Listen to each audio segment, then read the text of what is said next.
All right. All right, everybody. Hi, this is Dennis Stoica with Modern Era Warriors. Welcome back to another podcast. I am, and you are too, so lucky to have Eric Paulson with us today, right? An American martial artist, first American to win the world, right, light heavyweight Shudo championship, founder of Combat Submission Wrestling and SDX Kickboxing, runs the gym out in the CSW gym, right, out in Fullerton, California, in addition to having the CSW, the Combat Submission Wrestling Association. Thank you so much, Eric. My intention, like for my podcast, this is the 7th one. I'm doing one a month. And my intention is to do what we do, right? At Modern Era Warriors, Integrated Warrior Training. Part of that is grappling and striking. Part of that is your system and your stuff, right? And it's about giving back and showing love and bringing community for what matters to me the most. That's helped grow me and what helping grow those that train under me here that can't necessarily be with you all the time too, right? And so the intention is to just keep on giving and bringing in people that matter the most to me. So thank you so much for being here today, Eric. Pleasure. Thank you. Yeah. So for everybody, right, we had a amazing technical problem. So we're lucky that we're here right now. It's all good. So happy to be here. Eric, let's kick it off. That's short few sentence bio, but I want to know, and everybody else that's listening, right? All your students, maybe new students or around the world, right? Or my students that don't know you. Who is Eric Paulson? What is your purpose, passion, and principles in life? Who are you? Deep down inside.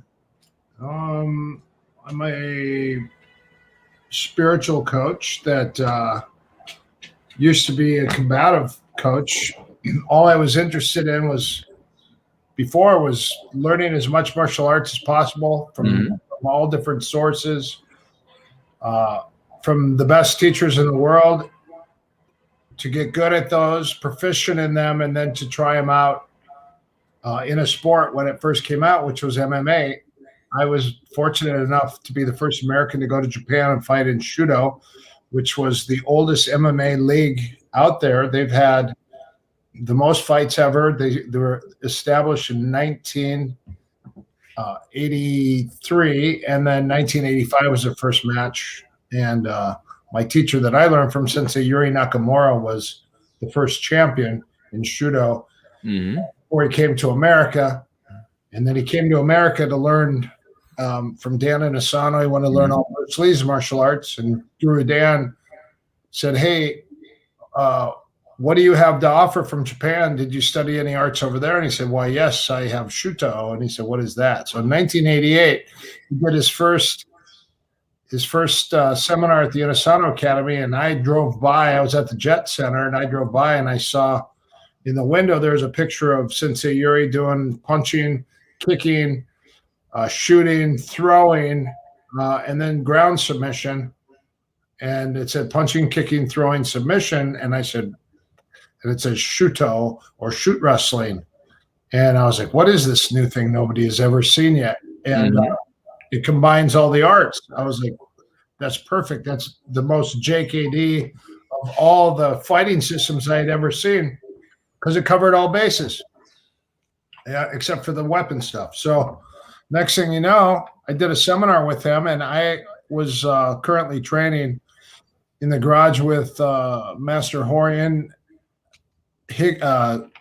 Hoyce, Higgin, and Hickson at that time. And I took my first Shudo seminar, and it's funny because I was doing privates in jiu-jitsu, and you're as good as how many lessons in you are. So like if you got 30 lessons, that's everyone that does the same amount of lessons has the same amount of information, lesson plans. So yeah, when I did that, I was like, how can I get better? I want to get better. I want to have like some tricks and some things I could do aside, because we weren't allowed to train in our garage at home. I said, is it possible for me to go to a wrestling room or put some mats in my garage and train with my friends or my neighbors or my roommates or anything? He said, no, if you're going to do jiu-jitsu, you have to come to the garage and do a private lesson. Otherwise you can't train it. Orion. Yeah. And I said, well, how am I supposed to get better? He goes, you do as many privates as possible. But I was like, well, can't I like train it then I take the information and train it. Mm-hmm. But no, you can only train it when you're here doing private lessons. Mm-hmm. So anyway, so I did my first Shudo seminar in 1988. And I remember my roommate was a blue belt under Hickson at the time. And I said, hey, you want to go to the seminar? It looks pretty cool. And he said, well, he was going to the Inosanto Academy too. His name was Doug Rouse. He was my buddy from home, from Minnesota. Mm-hmm. We became roommates in Manhattan Beach, and we were rooming together, and he was doing jiu-jitsu. He's a blue belt. And I said, hey, I'm going to go to do this seminar. So I did. And I came back, and he goes, how was it? And I said, you have no idea the amount of information that was taught. And he said, what was it? Was it mostly striking and throwing? I go, no, it was tons of ground stuff. And he goes, like what? And I go, he was showing these leg locks I've never seen. And he goes, really? He goes, like what? And I go, well, he taught on the seminar, he taught 30 submissions. Wow. He said, how long was that seminar, Eric? 3 hours. Wow. That's a lot of material. Oh, yeah. But that's how he taught. It was like a fire hose. Wow. It was like boom, boom, boom, boom, boom, boom. It was literally, his submissions were like watching a machine gun. Very awesome. Instead of just one thing, mastery, one thing, mastery, one thing, mastery, he would teach a submission. And then when the person would transition and fight out of it, he would follow to the next submission. Mm-hmm. The guy moved again and bent his wrist. It was a wrist lock, a straight arm bar, a V arm. One of the things you promote all the time is being able to flow. Right? From if you don't have this, you got that instead. One of the things I know that you promote all the time. And I've had some people critique and say some shit about that. But listen, if you have ever fought anybody, when you're shooting and you're trying to submit someone, that first submission doesn't always work. You hit an arm bar or V arm lock, and from the mount, and they turn, and then you go for this arm, and then you end up with. Sure. So it might not be a single attack. It might be a double attack. It might be a triple attack, and it depends. Are you baiting them? Are you really that good at a submission that you could submit somebody by just attacking one thing? And if you are, how good is the person you're doing it to? Because someone that's good is going to fight tooth and nail and not allow you to just apply one lock on them. They're going to fight out of it. Yeah, I love this saying, and I use it often in the gym. I did it multiple times today, teaching in our grappling and striking class today. And I can't get what I want. I got to get what, I can take what I can get. Right? I can't get what I want, but I can take what I get. Right? And so, hey, you also mentioned that you're not just the MMA coach, right? You're not just the self-defense coach. You're not just the grappling and striking coach. You mentioned a little bit about spiritual aspect of yourself too, and I know you do yoga and breath work, and you're interested in other things with Tanya as well. You want to share a little bit of that about yourself too? Yeah. So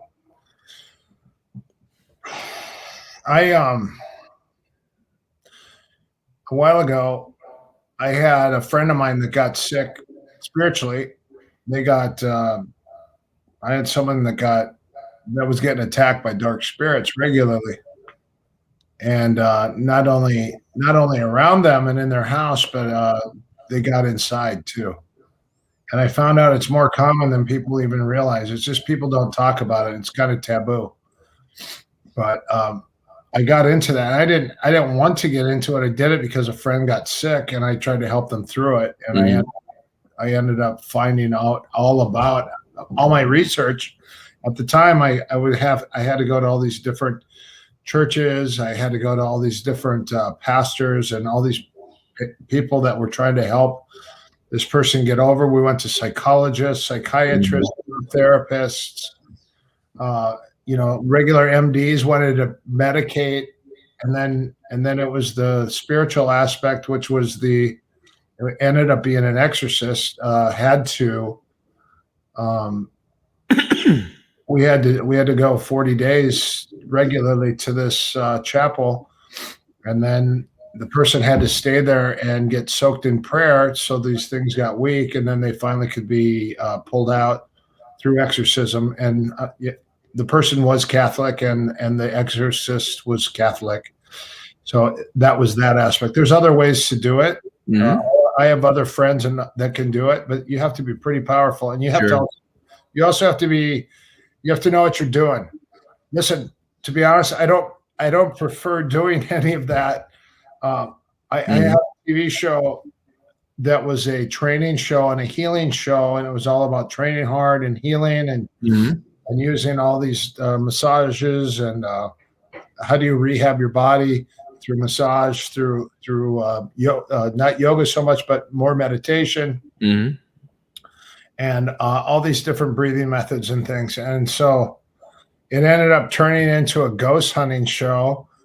They called it Ghost Fighter. And the next thing you know, they go, hey, we want you to go into haunted houses and see if you could find ghosts and then clear the house. And I was like, I don't want to do that. I mean, I could, but I don't want to.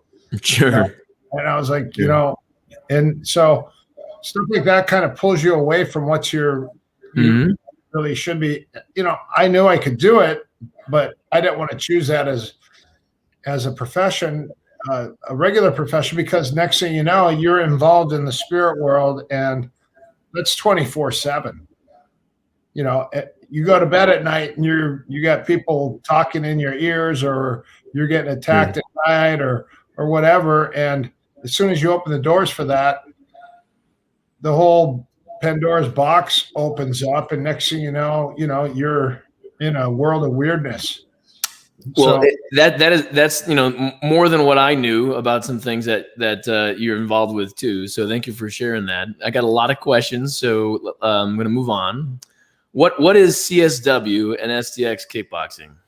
In like a brief summary, what is that you put together for everybody? Combat submission wrestling is based off of wrestling, Greco freestyle, judo, sambo, catch-can, Brazilian jiu-jitsu. And it's all combined. And so it's the best of the best. And we have a lot of, so my fighters, someone said, what is CSW? And I said, well, we are catch wrestlers that fight. So most of my guys that train in not just the grappling stuff, they also fight professionally. We come from a background of MMA, and STX is the Sabat Thai cross training, which is a mixture of 5 different kickboxing arts, which is like a JKD of kickboxing. Not just Muay Thai, but it's Sabat, Kyokushin karate, Taekwondo, boxing, the Shudo, and the Junfan kickboxing. Amazing system. So, Eric, a lot of jiu-jitsu gyms are out there, right? And they're just training groundwork, right? Even if they're doing their jiu-jitsu standing and going to the ground, they're still not throwing punches. And part of what we do in my gym too, it's the reality-based self-defense, but we have grappling and striking class every week too, right? And we won't spar necessarily. We did today. We did one of your drills actually, 1 for 1, 2 for 2, 3 for 3, and we made everybody stay. We made everybody stay in a box. Couldn't leave. You had to stay in the box, right? And so one guy in the center, everybody else at the gym is just taking turns. 1 for 1, 1 for 1, 1 for 1, 2 for 2, 2 for 2, 2 for 2, right? And just new partner, one after the next. So great way to use some of the drills that you have also that I've learned from you. Who has or does inspire you, and why? Lots of people, man. I've got. Give me a couple. Well, I know a lot of people you train with. Dan Asano is my mentor. He above all the people I've trained with, and he's seen the most arts, and he's dealt with so many famous people. He's the most humble person. He teaches you about humility, how to treat others, how to act, how to stay humble, how not to honk your own horn, and that he's been my mentor since I was a little kid. I used to read about his books and Bruce Lee, but I have Ajahn Chai Surasud. He's our Thai boxing coach. I like his leadership and his ability to make everyone respect each other, and hard training. Also, Higgin Machado. I love Higgins' mentality for grappling. He does the old, the new, and he's friends with everybody. So that's one thing I noticed. He's not It's not a cult or a clique, or it's not tribal. He's friends with everybody. I feel that way, the same way about CSW too, by the way. So and we'll get into a little bit more of that too, about the friendliness and the community and you and your attitude that you take to training as well. Thanks. So, where do you think CSW will be 5 years from now? More people, or like, what is your goal? I mean, to train so many people and grow your business a little bit more, or get out and do more seminars. Obviously, hopefully, after this past year being locked down for COVID, where do you see CSW? Well, we're still fighting. We still have a lot of guys fighting. Mm-hmm. So a lot of the fighters now are putting gis on, and they're doing jiu-jitsu because they want to get belted. Before, a belt didn't matter so much, and the jiu-jitsu didn't matter so much. But then when they see everyone else is doing it and having fun, and if jiu-jitsu is taught right, it's great for everybody, and you should be able to teach the masses with jiu-jitsu. Mm-hmm. But there also has to be the other aspects. It's like I have other guys that go, "Hey, we're kickboxers. We don't want to do that grappling stuff." Yeah. And I said, "Well, let's combine a little bit and just see, because everything should be based off of a reality mentality, and everything you have to have a reality mentality because of the fact that we're just doing this for sport, but we're also doing it for self-defense. We're doing it for the love of our family, the love of ourselves. So that's awesome and good to hear, right? For me, I know my listeners of the podcast and just everybody out there, because even though in Fullerton you're training fighters, right, and people come to you, and then you've trained plenty of them and fought a career yourself, one of the questions that we'll get to here, which is really, we'll just move on. What advice would you give to the adult beginner, the woman, the police officer, someone that's out of shape? One or two of those examples. I mean, what advice do you give to a new person that maybe walks in your door, or that you're able to have a conversation with? I have some type of issue. I'm afraid about, I've gotten some type of threat, or I'm being bullied, or I want more self-confidence at home, something like that. First thing you focus on is your fitness. Because you have to be able to run a mile, do 100 push-ups, 100 sit-ups. You can't teach a kid a bunch of stuff if they don't even have the fitness level. So fitness is one of the most important things. Let's teach the people. Let's train them to be athletes. So I could train, right? Modern Air Warriors, reality-based self-defense and fitness. We add in great grappling and striking to what we do too, right? But we're doing a lot of the reality-based, getting up off the ground, getting away, trying not to fight, etc., right? But getting throwing in good grappling and striking with it too. But it's reality-based self-defense and fitness. I could teach 2 classes in a row, an hour of self-defense and then 30 minutes of fitness, and I'd probably double, triple the amount of people in the gym. But I refuse to do it. Why? The exact same, right? You got to be able to be fit in order to be able to defend yourself or your loved ones. Well, the thing is some people only allowed an hour a day to do something. So they're coming to your gym to learn martial arts, not to go to the gym and, hit the treadmill or, but so you can use your martial arts as a form of fitness. Yes. We do a lot of drilling, a lot of pressure testing. Yep. But the biggest thing is the technical, the skill sets, the technical aspect, the ability to drill and to react under pressure. That's another one. That's a pressure test. And then, you're pushing yourself by maybe hand fighting or by drilling or rolling. And then also running and doing some extra work on your own. Like at the end of class, you should run for 5 to 15 minutes. Sure. You should do 50 to 100 push-ups and 50 to 100 sit-ups at the end of class. Why? Because nobody else is doing it. That's how you get better than everybody, is you do 50 push-ups or 50 sit-ups at the end of every class. If you got 5 classes a week, that's a lot of sit-ups and push-ups that everyone else is not doing. So I'm going to go from that new person. Maybe you can give me a little bit more. That new person coming in, I'm a little shy. I don't want to roll. How do you inspire them to get on the mat and work hard, learn? I put new people sometimes with new people, and then I also put them with the advanced people, because my advanced people look after the newbies. And it's like having another instructor. That's right. So, and these guys are again, they are prospect instructors also for their future. I said, by you helping other people, you're helping yourself. By you teaching the martial arts that you are teaching yourself. So we know from the likes of Dan Onosano or yourself, others that I've studied under, right, and myself, right, mastery comes in teaching. It's one thing to be able to produce something and perform it well yourself, and it's a whole nother level of the technique, right, of the knowledge of the concept of the principle when I can actually teach it. And then someone else gets a blue belt or a purple, right? It's very different when you can pass that knowledge. That's important, but what's also important is the person that's teaching needs to understand that it's not about them and about their teaching and listening to themselves talk and looking in the mirror and being aggressive, but it's actually forming a bond and a relationship with each other, and also having eye contact with people, and then finding the common thread, because everyone has a common thread. I had 4 people in the cage today that we were doing grappling. I was one girl, her boyfriend, and 2 other guys. The 2 other guys and the boyfriend, because her boyfriend was a fighter, and they were all kind of like standoffish. And I said, I think you guys might kind of know each other. These 2 guys, he's a wrestler. That guy's a wrestler. He wrestled before. And this guy did jiu-jitsu.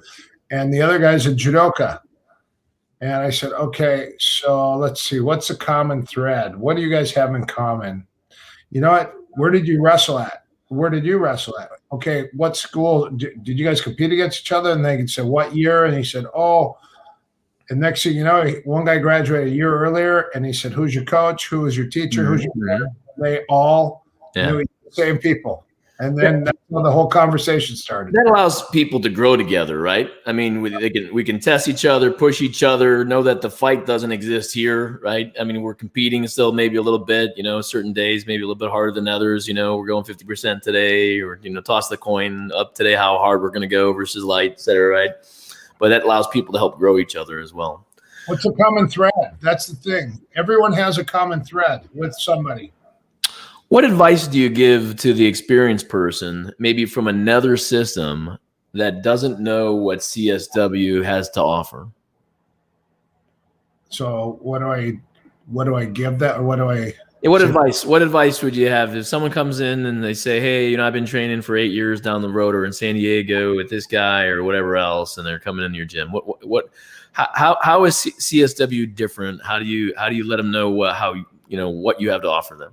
Well, I walk by, I say, hey, where did you train before? They're like, oh, I was over at, a lot of guys, they don't tell the truth. Oh, I have only trained just a little bit over here, and maybe the guy's like a brown belt at another school or something. Yeah. Anyway, so I just say, well, oh, cool. Well, every class we either roll or we spar. We spar and we roll every class. And someone said, oh, you get to spar? And I said, okay, let me tell you something.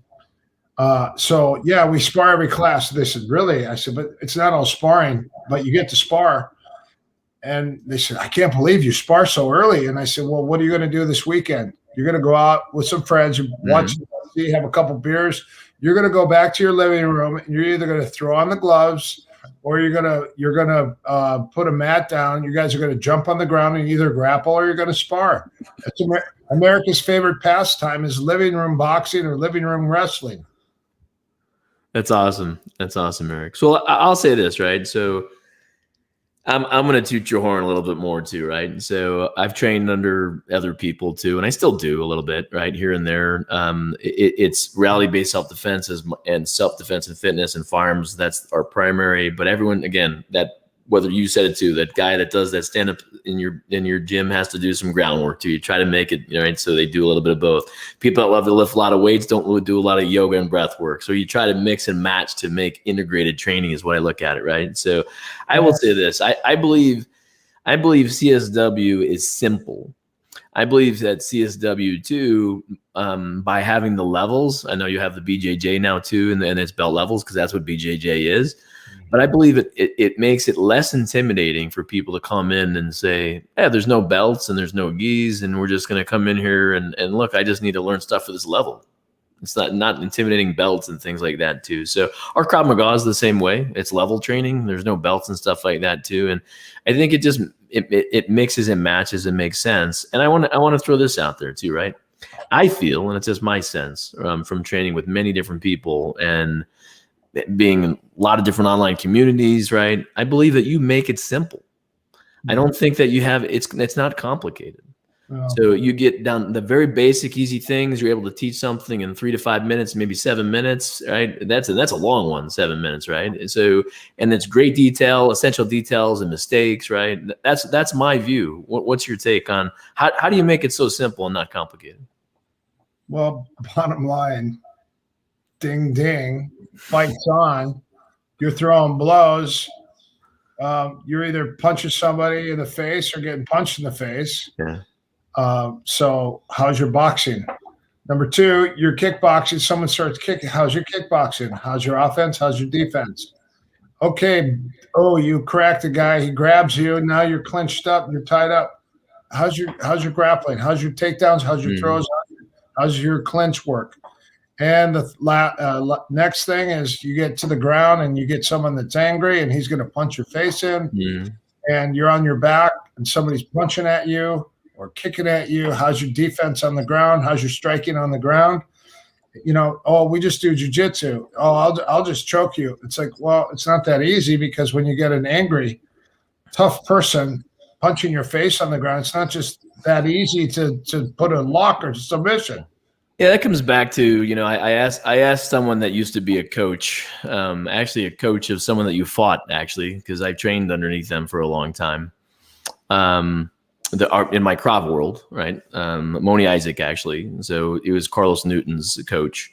And I asked him one time, like, how many techniques if you're in the UFC, right? Like, does someone need to know? How much, I'm not talking like striking. I'm talking like jujitsu. Like, how much jujitsu does someone need to know, right?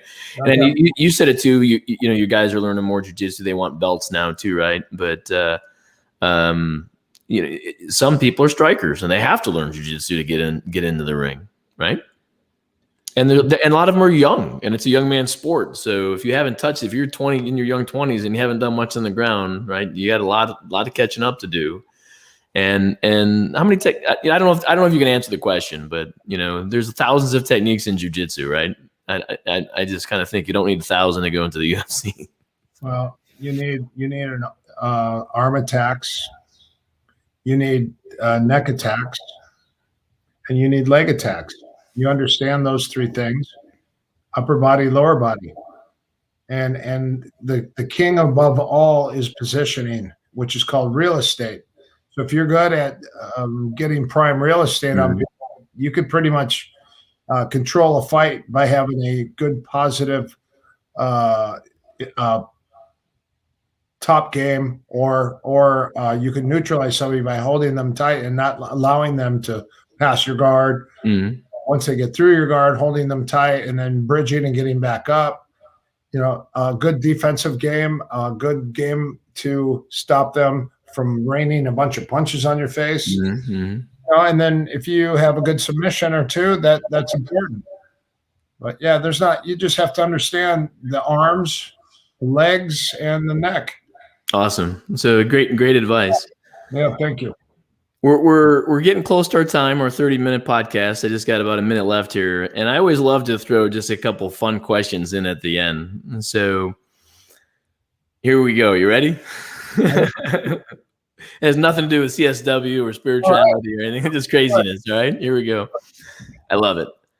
Would you rather spend the rest of your life with Tanya on a sailboat or in an RV as your house? Well, she can't swim, and I don't really like sharks, so I wouldn't mind driving around the United States in an RV and visiting a bunch of places. So wouldn't that be awesome? Visit people, train, go to one seminar to the next. It sounds awesome. So yeah, view America. A lot of people don't get to see America. Yeah. They barely move states or change states. A lot of people haven't been in another country. All right, last question. And I think I know your answer, by the way. All right. If you could have any superhero power, what would it be? The superhero power that I would have would be the ability to heal. All right, cool. I would love to be able to heal people by touch, by voice, or by sight. That would be my, if I could have anything, because it would help the whole world. Absolutely. While I'm driving around in my RV. What better place? What more can we ask for? So, hey, Eric, I want to thank you for your time. It's I'm keeping the podcast to 30 minutes so they're digestible for people. Try to get 10 questions in there. I think we had some more extras here and there too to follow up to. And I just asked you to stand for just an extra minute, but thank you so much.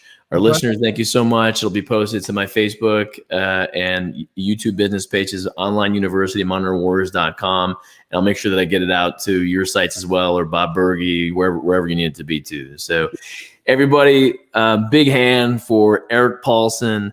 We'll see you on our next month's talk. We have some great ones coming up. Stay tuned.